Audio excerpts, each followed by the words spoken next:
Oui, bien-aimés dans le Seigneur, Shalom, Jésus-Christ dans vos maisons à partir de l'Europe, Dieu nous étonne et il ne cessera de nous étonner. Donc, si tu crois, tu verras la gloire de Dieu. Tout est grâce dans nos vies, nous ne méritons rien. Donc, tout mérite revient à mon patron. Dans notre société, des personnes à responsabilité illimitée, dont Jésus-Christ est le gestionnaire. Oui, pendant ce temps, nous allons recevoir l'un des serviteurs de Dieu par notre bien-aimé qui va se présenter. Bonjour, bien-aimé. Bonjour, je suis le frère Bofis Pichi. Donc, Connu sous le nom de Bombe Céleste. Voilà, donc ça va exploser ici. Bien sûr, Oui. missile céleste. Donc, Bofis, quelle bonne nouvelle que vous réservez pour le peuple de Dieu qui nous suit pendant ces moments?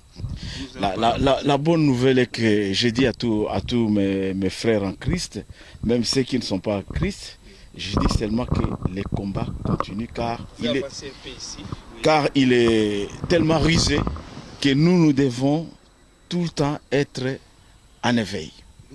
Donc il faut être comme des sentinelles alors. Et bien sûr. Bien sûr. Oui, nous sommes à Draveil. Je ne sais pas, vous êtes préfet ici ou bien... Non, j'habite Draveil, là c'est chez moi, devant chez moi. Donc j'habite à Draveil depuis pas mal d'années. Ça c'est ma résidence. Gloire à Dieu. Donc qui sont beaux les pieds de ceux qui annoncent l'évangile. Est-ce que vous arrivez quand même à évangéliser? J'évangélise par la chanson. Ah bon. Vous êtes Melchisedec? Oh, Melchisedec, vous savez, Melchisedec, il n'a ni père, ni mère, et personne ne sait d'où il vient. Mais ce que moi je sais, c'est l'ancien du jour. Donc vous parlez, vous regardez là-bas surtout. Oui, c'est l'ancien du jour, Melchisedec. Oui. Donc si on pose cette question pour savoir comment vous êtes devenu chrétien, peut-être on n'est pas chrétien, on devient chrétien. Moi, j'ai connu le Seigneur au pays. Je me suis plus affermi à Paris. Ça fait presque 30 ans que je suis à Paris. Alors, j'ai été baptisé par le pasteur Mathieu Kayeye, que tout le monde connaît à Paris. La première église à Paris, c'était la nôtre.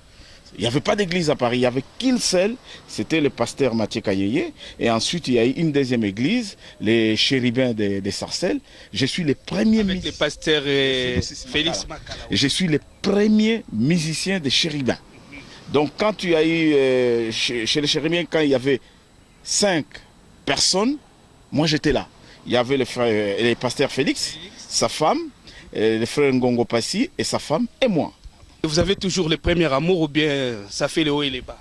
Non, le Seigneur. Dans le Seigneur, on s'accroche toujours. On s'accroche au Seigneur et l'amour du Christ est en nous. Jamais nous allons renoncer parce que si nous sommes là, c'est grâce au Christ. Tout ce que nous avons, c'est grâce au Christ. Donc l'amour du Seigneur demeure en nous. Donc cet amour enraciné, donc il faut qu'il y ait vraiment des racines très profondes alors. Ah ben parce que, comme je viens de dire tout à l'heure, l'ennemi, lui, ça ne lui plaît pas que nous glorifions le nom de notre Seigneur. Il essaye par tous les moyens à nous déstabiliser, mais il n'arrivera pas et il n'arrive même pas. Parce que nous avons ce que le Seigneur nous a donné en main, la puissance du Saint-Esprit, la bombe céleste, les missiles célestes, et nous lançons les missiles. Ah oui, vous êtes marié? Je suis marié, père de 8 enfants. Père de 8 enfants? Oui. Donc remplissez la terre. Ah ben, j'ai bien accompli le verbe, la mission. Donc vous continuez bien ça. Continuer à remplir la terre comme... Ah mais comme vous savez, c'est Dieu qui donne, c'est Dieu qui retire. S'il me donne, je prends. S'il dit assez, je m'arrête. Mais vous priez toujours dans la même église ou bien vous avez changé comme l'habitude des plusieurs? Mais vous savez, les églises, comme je dis, il n'y en avait qu'une. Aujourd'hui, nous sommes à 300, 400. C'est-à-dire, la première église pour moi, c'est mon intérieur. La première église, c'est mon intérieur. C'est ma famille. L'intérieur. L'église dont nous parlons, l'église, ce n'est pas les 4 murs que les gens voient. Ce n'est pas l'église. Les temples, c'est moi. Amen. Les temples du Christ, c'est moi. Ce n'est pas les murs. Donc, partout où on glorifie le nom du Seigneur, c'est chez moi. Amen.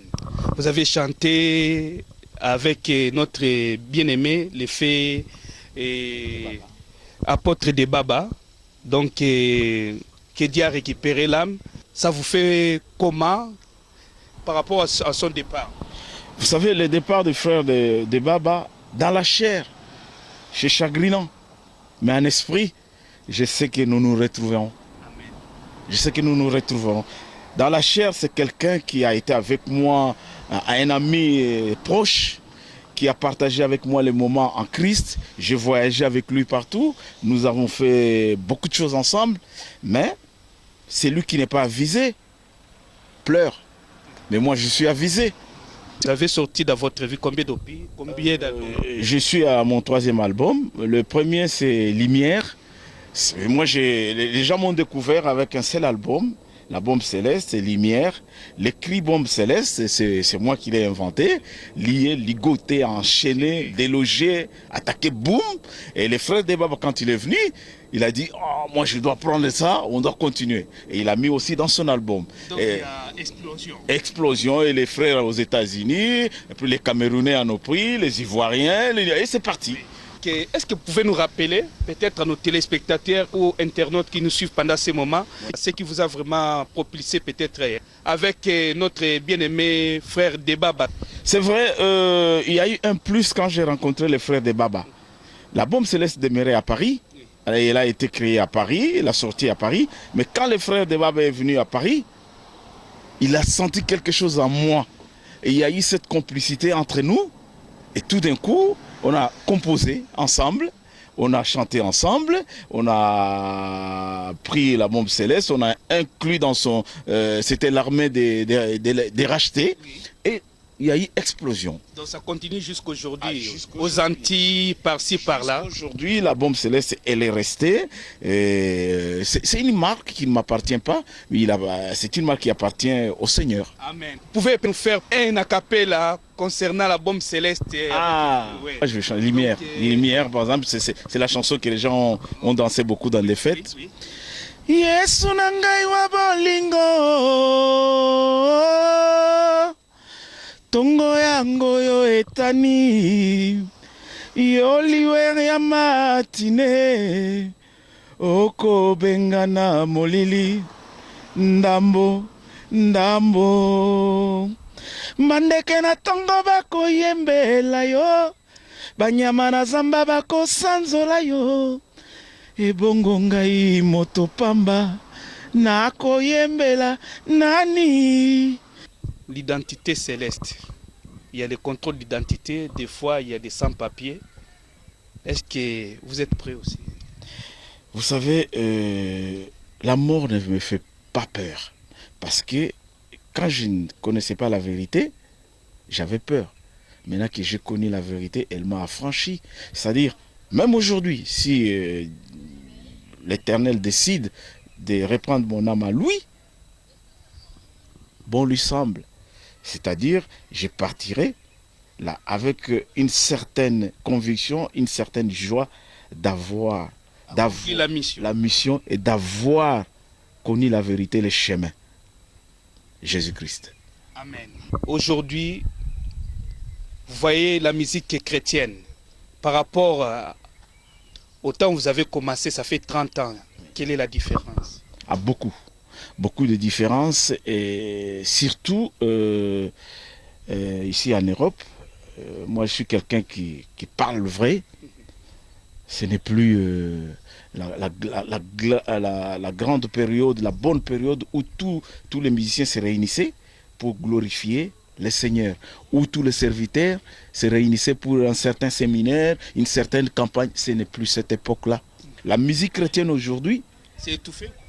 Non seulement elle est étouffée, elle est salie même. Elle est même salie. Pourquoi? Parce que comme dans le début de votre interview, vous avez parlé de la grâce. Vous avez dit, lui a chanté. Si moi je pouvais, peut-être moi j'essaie de chanter, mais vous avez une autre grâce que le Seigneur a mis en vous. Mais tout le monde aujourd'hui s'est dit, chrétien c'est bien. Mais tout le monde n'est pas pasteur, tout le monde n'est pas chantre. Aujourd'hui, il suffit de prendre le sang de Jésus, la croix, Golgotha, on est chanteur du Seigneur. Ce n'est pas comme ça qu'on devient chanteur du Seigneur, c'est une grâce. Même ceux qui chantent la musique mondaine, c'est un don. C'est un don. On ne devient pas musicien qui veut, non. Il faut avoir un certain, même le minimum de talent. Mais nous, ce n'est pas le minimum des talents, c'est la grâce du Seigneur qui abonde sur toi pour que tu glorifies son nom. On n'est pas compositeur parce qu'on veut. On est compositeur parce qu'on est inspiré par l'Esprit. On chante à Lingala, Oui.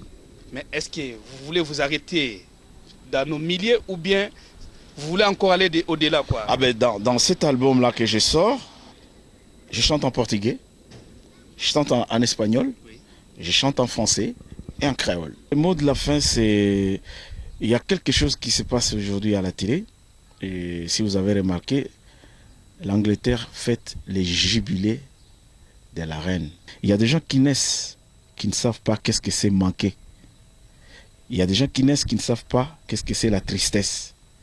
Mais suivez pendant ces jours de joie, de fêtes.